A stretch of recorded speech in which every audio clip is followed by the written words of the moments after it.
Hi, I'm Michelle Warren, and I'm here to talk about catalogs, what they read and what they don't read, what they enable users to read and not read. My goal is to understand better what happens when we type something into a search box that promises to, quote, search everything. By studying histories of cataloging, we can more clearly define the edges of the dark archive. My work is about how the micro meets the macro to shape the future of the past. And I'm not including any images in this presentation so that the audio and the transcript can serve as complete communications that accommodate various kinds of access. There should be a bibliography also appended to the video. I started thinking about dark archives and catalogs about 10 years ago when Special Collections at my university, Dartmouth College, purchased a medieval manuscript that had never been cataloged and then digitized it. This is a 15th century manuscript, a copy of a Middle English prose chronicle, which is part of a relatively large and well-cataloged corpus of nearly 200 manuscripts. The corpus was described in some detail in 1998 by Lister Matheson in a print survey. About half the corpus has been described in more detail in a web project published in 2006 at Queen's University Belfast called Imagining History. The Dartmouth Brut, though, had been in private hands and wasn't part of either of these projects. The digital facsimile made it visible in some ways, but still invisible in others. Depending on how you search, this manuscript exists or it doesn't. As I was thinking about this problem, I came across the typology for dark archives by Tim Mailey of the Rhode Island School of Design. In Mailey's scheme, there are 4 types of dark archive. The known availables are the bright archive. We know something exists and we know how to find it. These would be all the manuscripts that have been cataloged and that we know to look for.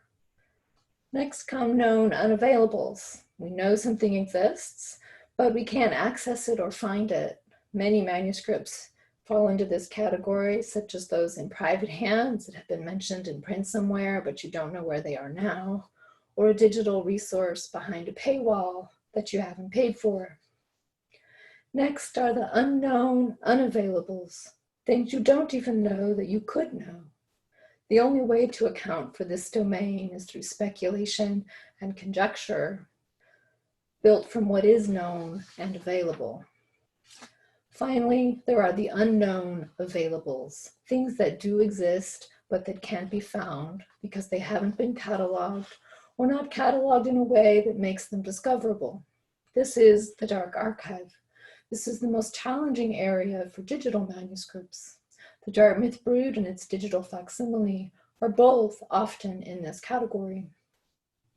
This typology helps define archival shades from dark to bright. The newly acquired and still only partially cataloged Dartmouth Brut shows that these archival shades are not stable. They're not inherent characteristics of an object in an archive, but contingent situations for object seekers. Depending on how you search, you find the book or not, and some searchers start in the bright and some in the dark. One question for digital platforms and catalogs, then, is how to design for gray. Another more conceptual question is, how can we know what we don't know? Can we make the contours of the dark archive more bright? Can we inspire more questions about what might lie beyond the spotlight? In a world of born digital research, metadata and search engines collide with users' expectations to make the lines across the archival spectrum perpetually unstable. To think through these questions a little further, I'll turn now to an example from the other end of the spectrum, a manuscript that has been cataloged multiple times. Unlike the Dartmouth Brut, this manuscript has spent the post-medieval centuries in a well-publicized location, the Parker Library at Corpus Christi College, Cambridge. Matthew Parker drew up the first catalog, as it were, in 1574, the list of titles he intended to give to create the library after his death. 5 print catalogs were then published between 1600 and 1912, and 2 websites have represented the manuscripts, Parker Library on the Web 1.0, published in 2009, and 2.0, published in 2018. The manuscript I'm interested in is now called MS-80 in the Parker collection. It's a 15th century manuscript, generally known as an English Arthurian romance, translated from French by Henry Lovelace. In rhyming couplets, the text recounts how Joseph of Arimathea brought the Holy Grail to Britain from Jerusalem, established the marvels of Britain, and then follows the birth of Merlin and the early reign of King Arthur. This hasn't been a particularly popular text in medieval literary studies, but it obviously represented something significant to Parker. So the question is, how do catalogues represent the book's value, and how have they contributed to changes in that value over time? Catalogues seem to describe, but they also prescribe. By following this one book through many catalogues, we can grasp how finding aids create what can be found, and then use that understanding to think deeply about how digital structures are writing new histories. In the first instance, Lovelace's translation is treated like a history. In Parker's hands, it has a Latin title. It's shelved alongside other historical books, volumes too large for the shelves, and therefore classed together as, quote, on the ground under B. In this position, the book provided information valuable to the Protestant cause of ecclesiastical independence. The account of Joseph of Arimathea showed that Christianity reached Britain even before Rome. The first print catalogues also supported this Protestant orientation toward medieval texts. In the 1770s, though, a new cataloger turned the book into a romance. James Naismith chastised the Parkerian readers for misjudging the book. He gave it a new title, Romance of the Same Grail. He also gave it a new shelf mark, the 80 we know today. He numbered the books roughly by size, but also applied a sense of genre to separate 80 from the other books that Parker had designated on the ground. Naismith also used another catalogue to pull the Grail out of history and into literature, William Nicholson's English Historical Library. Nicholson was also a critic of Protestant antiquarians, and he unraveled a whole chain of Grail references back to the 13th century to show that it was all fiction. Not that fiction is bad. Naismith promoted romance, in fact, by making an index entry for the genre. He gathered 7 French texts alongside MS-80 to make a romance corpus within the Parker collection. Ever since, catalogues have been shifting the contours of romance. These shifts exemplify how catalogers write literary history. Naismith's influence on literature isn't hypothetical.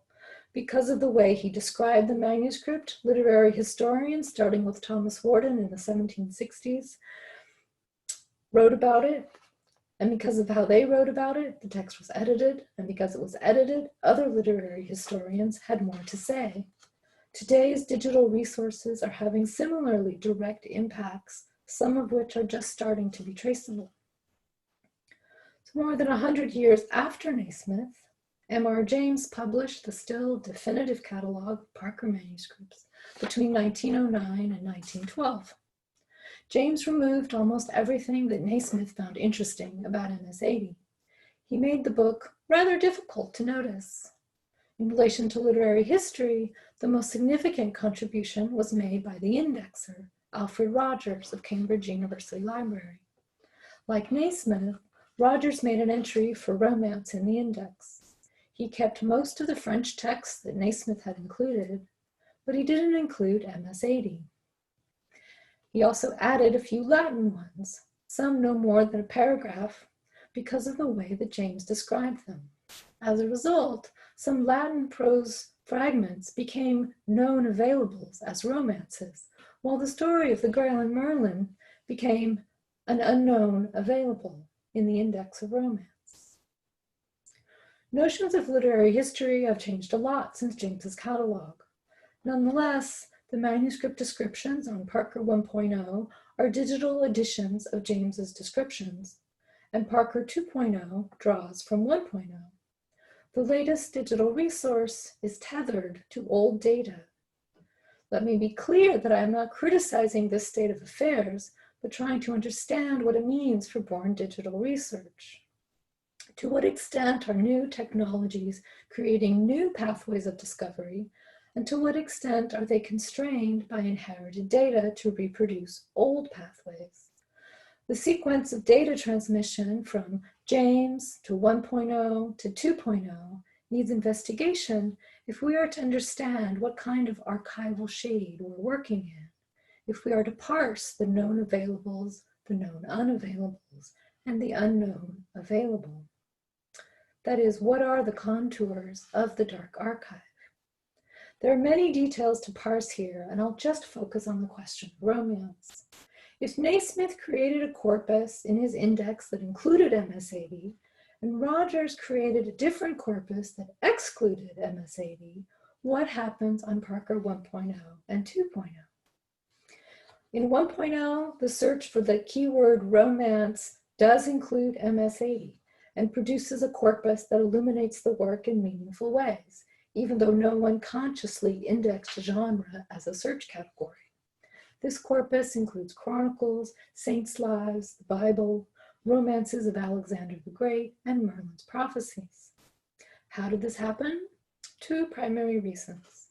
First, James in his catalog referred regularly to another catalog titled Catalogue of Romances in the Department of Manuscripts in the British Museum.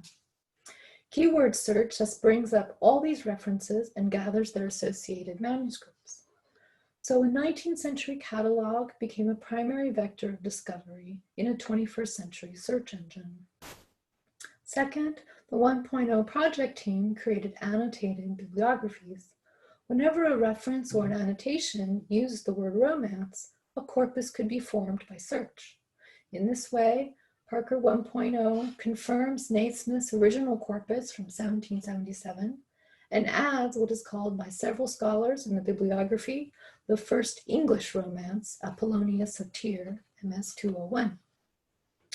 What happens to this romance corpus when you search everything on Parker 2.0? On the one hand, it stays largely the same, producing a similar corpus around MS-80, chronicles, Christian themes, and chivalry. On the other hand, the mechanisms are quite different. Most of James's references to the Catalogue of Romances have disappeared. The summaries are now searchable, whereas they weren't on 1.0. Bibliography article titles are searched, but not the volume titles for articles and collections. And the bibliography annotations aren't searched, although they are present in the results.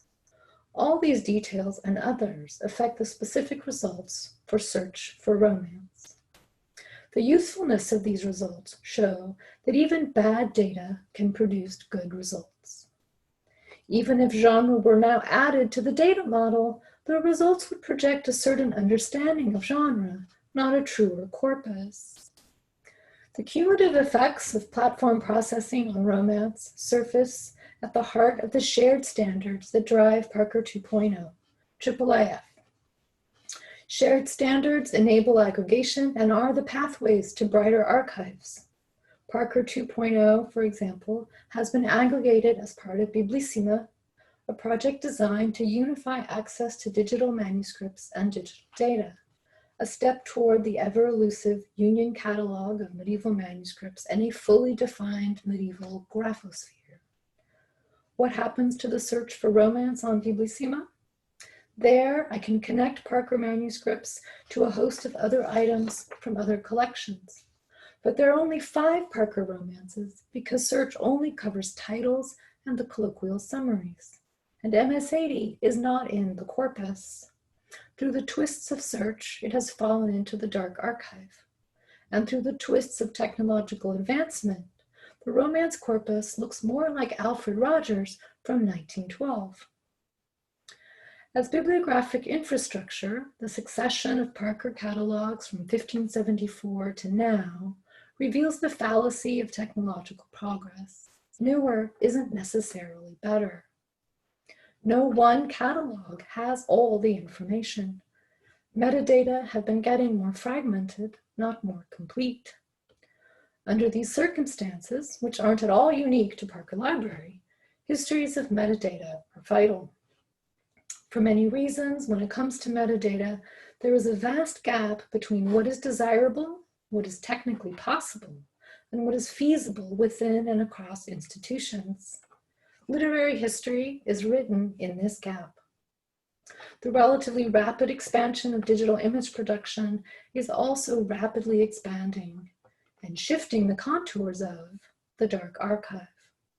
Ambitious projects of data aggregation and born digital manuscript research will be defined by the quantity and quality of interoperable structured data. Medieval manuscripts and their digital representations are always slipping along the archival continuum from bright to dark. The most recent resource can be the most opaque. Medieval studies will probably always have lots of bad data, and better data may never be created. Indeed, any data can be bad when mismatched with users' expectations. But even bad data can produce a good romance. Meanwhile, histories of metadata can make more apparent what users are reading when they search and what remains unread. These are the contours of the dark archive that are yet to be curated. Thank you so much for taking the time to listen.